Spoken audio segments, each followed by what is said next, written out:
Hello class. Last class जो थी हमारी बीजांड की थी, ओव्यूल और टाइप्स ऑफ ओव्यूल हमने आपको बताए थे। ठीक है, उसी से रिलेटेड नेक्स्ट हमारा जो टॉपिक है वो बीजांड का परिवर्धन कैसे होता है, कैसे डेवलपमेंट होता है, और जो हमारा गुरु बीजाणु जनन है जिसे हम मेगास्पोरोजेनेसिस कहते हैं। ठीक है, उसके बारे में हम आपको डिस्कस कराएंगे। ठीक, इसके पहले हमने आपको कई सारी चीज़ें डिस्कस करा दी है बॉटनी में। ठीक है, ये बॉटनी की ही क्लास है, आप लोग थोड़ा सा ध्यान रखा करिए कि जूलॉजी कौन सी है और बॉटनी कौन सी है। हम इसीलिए जब वर्क सेंड करते हैं तो भी उसमें लिख देते हैं, तो ये चीज़ आप लोग ध्यान रखिएगा। ठीक है, आप लोग मिक्सअप ना करिएगा। ओके, तो आज का जो हमारा टॉपिक है वो है बीजाणु जनन। ठीक, क्या है बीजाणु, या ये कहें कि गुरु बीजाणु जनन। ठीक, जिसे हम क्या कहते हैं, मेगा स्पोरोजेनेसिस।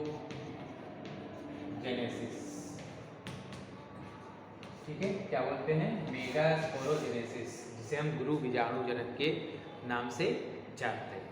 ठीक है, अब गुरु बीजाणु जनन क्या होता है, इसमें क्या होता है, अंडाशय में जो हमारा क्या होता है, एग होता है, या जो हमारा क्या होता है,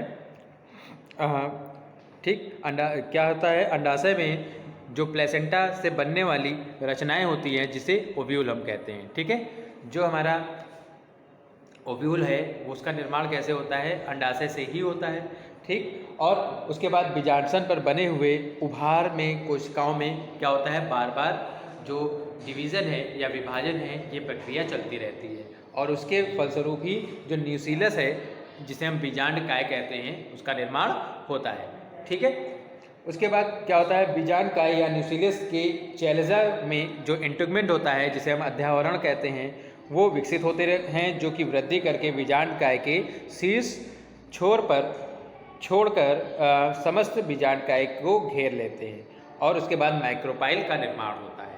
ठीक, तभी जाके क्या होता है, माइक्रोपाइल कन्वर्ट हो जाता है। उसके बाद अब हम गुरु बीजाणु के बारे में बताएं। बीजांड के निर्माण के दौरान बीजांड काय जो होता है वो स्वतंत्र हो जाता है। ठीक, और उस पर एपिडर्मिस के नीचे एक हाइपोडर्मल सेल्स के ग्रुप प्रेजेंट हो जाते हैं, मतलब हाइपोडर्मल जो लेयर होती है उसका निर्माण हो जाता है, और उसके पश्चात ही क्या होता है, जिसकी कोशिकाएं सघन कोशिका द्रव्य एवं केंद्रक वाली होती है। बहुत सारे उसमें साइटोप्लाज्म भर जाता है और कई सारे केंद्रक से परिपूर्ण हो जाती है।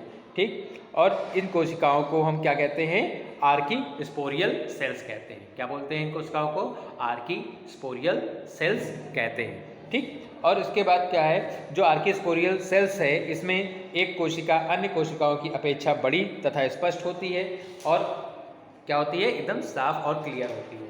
ठीक, इसमें क्या होता है, या पेरिकिनियल विभाजन से संबंधित होती है, और इसके द्वारा ये क्या होते हैं, ये दो भागों में कन्वर्ट हो जाती है, जिससे क्या होता है, बाह्य कोशिका प्राइमरी पैराइटल सेल्स तथा आंतरिक कोशिका प्राइमरी स्पोरोजिनस सेल्स का निर्माण करती है, और बाद में वो क्या करती है, जो हमारा मेगास्पोर मदर सेल्स के रूप में कार्य करने लगती है, या गुरु बीजाणु जनन के रूप में या सेल्स के रूप में काम करने लगती है।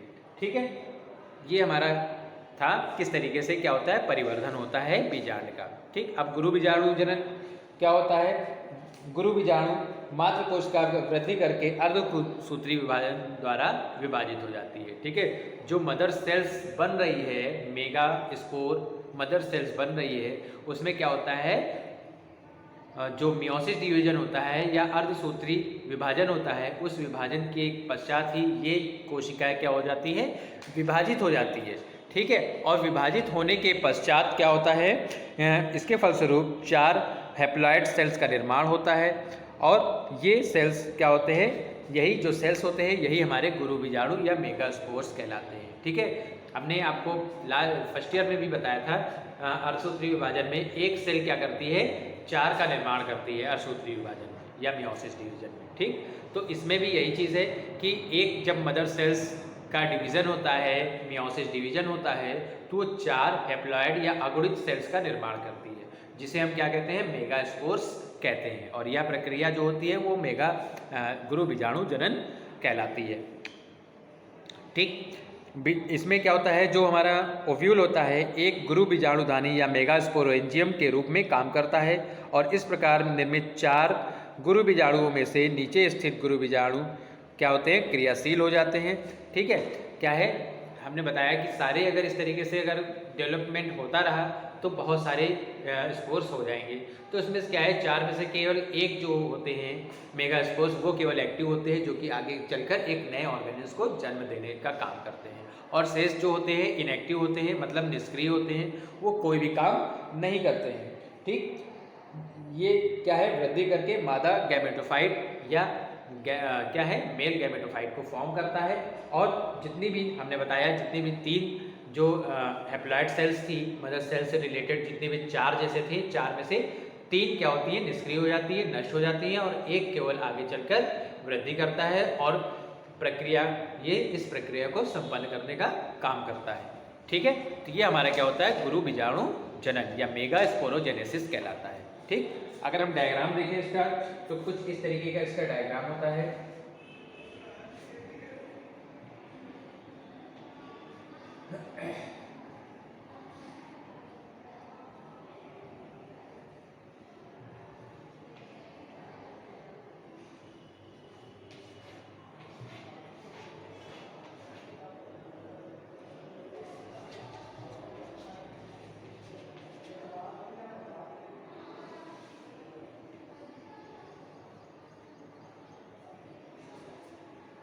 ठीक है, इसको हम क्या कहते हैं, आर्किस्पोरियल सेल्स कहते हैं।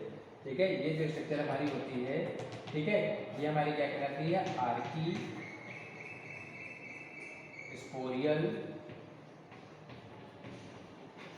सेल्स। ठीक है, ये हमारी क्या कहलाती है, आर्किस्पोरियल सेल्स कहलाती है। ठीक, इसके बाद इससे किसका निर्माण होता है, नेक्स्ट हमारा है कुछ इस तरीके की स्ट्रक्चर फिर बनती है।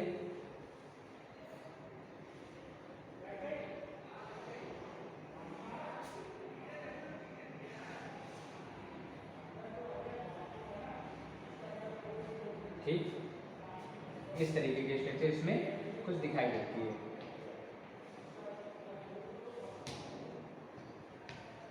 सेम इस टाइप की स्ट्रक्चर इसमें बनी होती है पूरी में।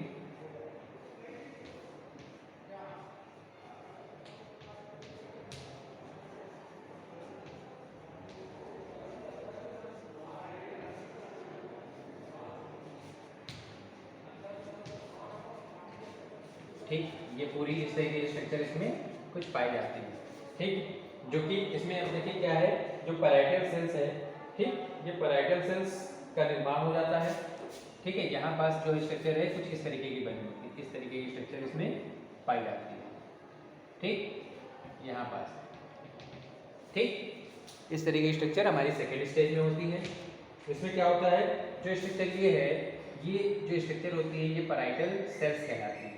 ये स्ट्रक्चर जो है इसको हम क्या कहते हैं, पैराइटल सेल्स के नाम से जानते हैं। ठीक, नेक्स्ट इसके बाद जो स्टेज आती है वो इस तरीके की बनी होती है, इस तरीके की संरचना इसमें बन जाती है। ठीक, जिसमें क्या होता है, इस तरीके से 4 टाइप्स में हमने बताया कि एक जो सेल थी वो इसमें 4 हैप्लॉइड सेल में कन्वर्ट हो जाती है। ठीक है, या 4 अगुणित कोशिका में कन्वर्ट हो जाती है, जिसमें से क्या होता है, केवल एक ही क्या होता है, एक्टिव होता है, और 3 जो शेष जो 3 होते हैं वो क्या होते हैं, इनएक्टिव हो जाते हैं। ठीक है, 3 जो होते हैं वो क्या होते हैं, इनएक्टिव हो जाते हैं, जिससे इनको हम क्या कहते हैं, ये हमारी जो स्ट्रक्चर है ये हमारी क्या कहलाती है, मेगा स्पोर्स कहलाती है।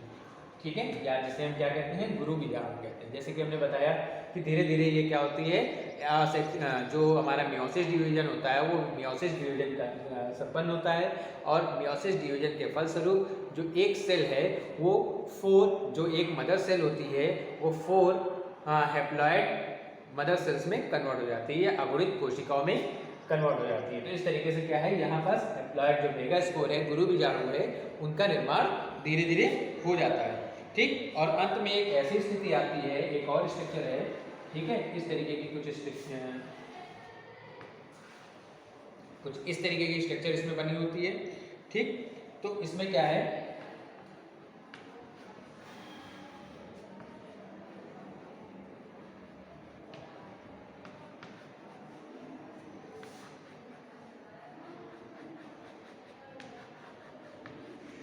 ठीक है,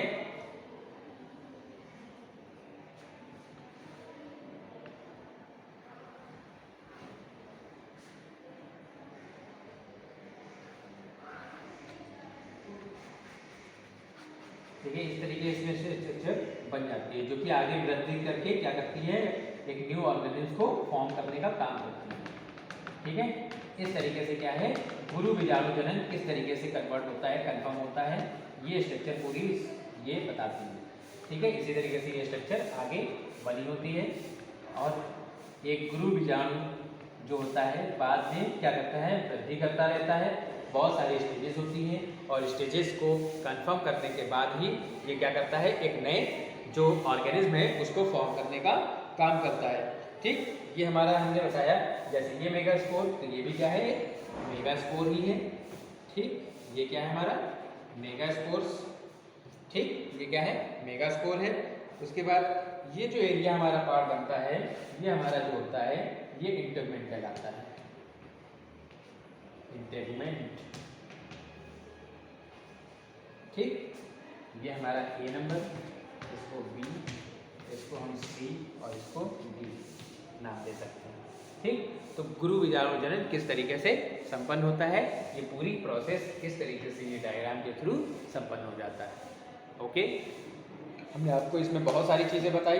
ठीक है, बीजांड का परिवर्धन, डेवलपमेंट ऑफ ओव्यूल किस तरीके का होता है, ठीक है, किस तरीके से वो चेंजेस होते हैं, किस तरीके से अर्धसूत्री विभाजन या मियोसिस डिवीजन होता है, कैसे वो एक जो बीजांड है, ठीक, वो बीज में कन्वर्ट हो जाता है। ठीक है, उसके बाद बीजाणु जो जनन होता है वो किस तरीके से होता है, जिसे हम गुरु बीजाणु जनन के नाम से जानते हैं।